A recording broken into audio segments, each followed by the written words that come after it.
In this video, I will discuss the 5th lesson in general mathematics under the strengthened senior high school curriculum, which is all about the effects of inflation on costs and wages over time.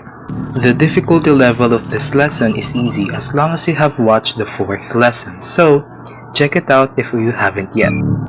When we start to earn money, it is very important that we take note of these things.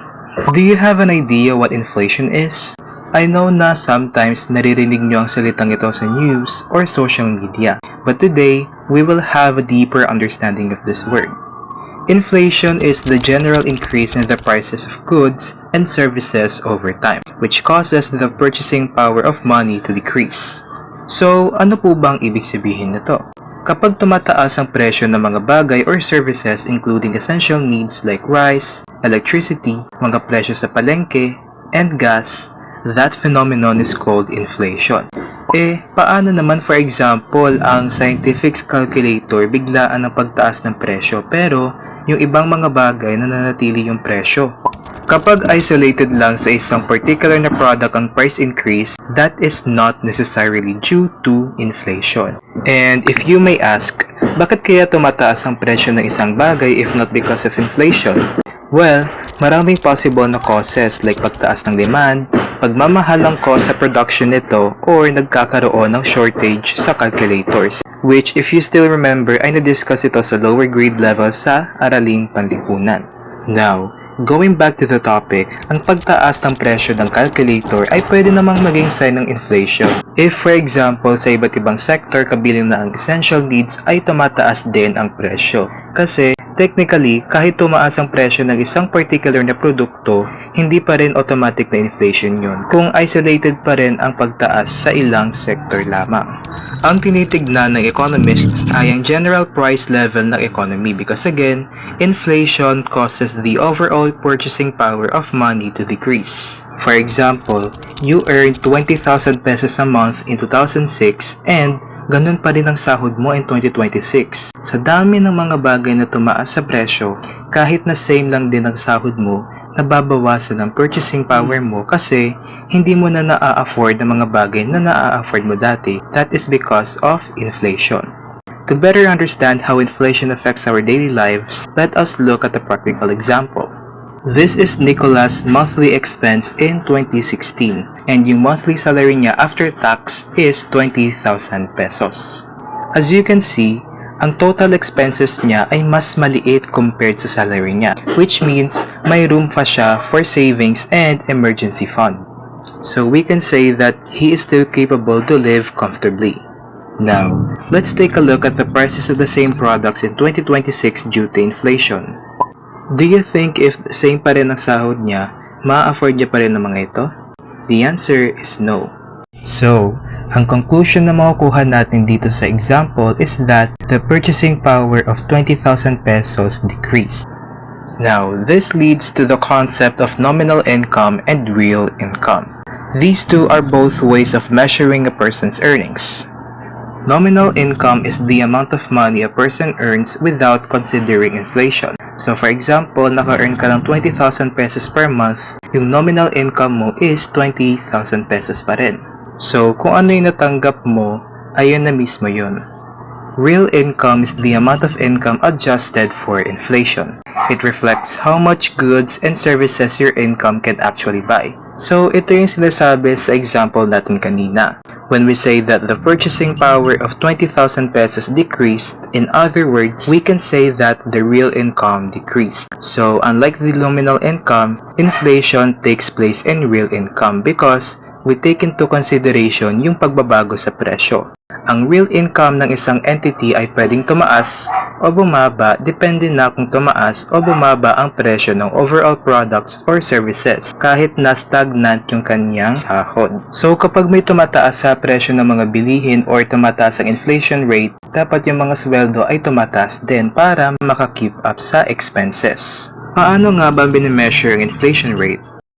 Actually, same formula lang ang gagamitin natin sa formula about percentage change. Kasi nga naman, ang inflation, it talks about the increase in prices. Let us have a first example problem.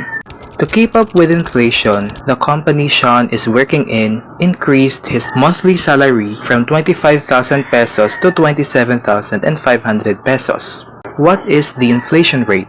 Yung new salary niya is 27,500 pesos and yung old salary niya is 25,000 pesos. So, this is how we substitute it. So, the inflation rate is 10%. Number 2. A laptop costs 35,000 pesos today. If the annual inflation rate is 8%, what will be the estimated price of the laptop after 1 year? When we say that the annual inflation rate is 8%, ang presyo ng laptop ay tataas ng 8% of its original price next year. So, let us find 8% of 35,000 pesos. 0.08 times 35,000 pesos is equal to 2,800 pesos. Ang 2,800 pesos ay ang amount na madadagdag sa original price due to inflation. So, i-add natin ito sa 35,000 pesos. The answer is 37,800 pesos, meaning the estimated price of the laptop next year is 37,800 pesos. Actually, may formula tayong sinusundan, which is new price is equal to original price plus original price times IR. Ang formula na ito ang ginamit natin kanina because ni-multiply natin ang original price sa inflation rate and then inad natin ito ulit sa original price. Pero if i-factorize natin ito, pwede siyang maging new price is equal to original price times 1 plus IR. Pwede rin natin gamitin ito as our formula sa paghahanap ng new price. Ito yung pwede natin gamitin as shortcut. How do we know that these two are the same? Using distributive property, original price times 1 is equal to original price pa rin kasi minultiply natin siya sa 1 plus original price times IR. Now, let us try to solve the same problem using this formula. Yung original price is 35,000 pesos and then ang inflation rate is 8%. So, we just substitute it. Using the PEMDAS rule, uunahin natin ang nasa loob ng parenthesis which is 1 plus 8%. Ang 8% ay pwedeng ma-convert as 0.08. So, 1 plus 0.08 is equal to 1.08. Now, let's multiply it to 35,000 pesos na original price.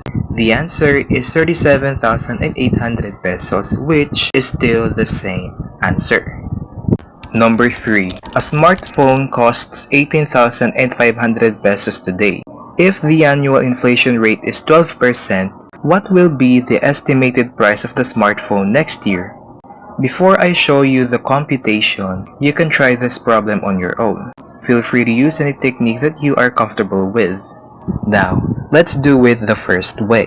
12% of 18,500 pesos can be translated as 0.12 times 18,500 pesos, which is 2,220 pesos.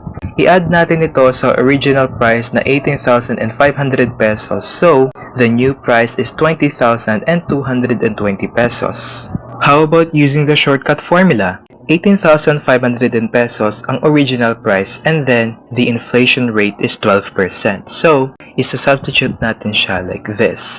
12% can be converted as 0.12. Now, let's operate the inside of the parenthesis. 1 plus 0.12 is equal to 1.12.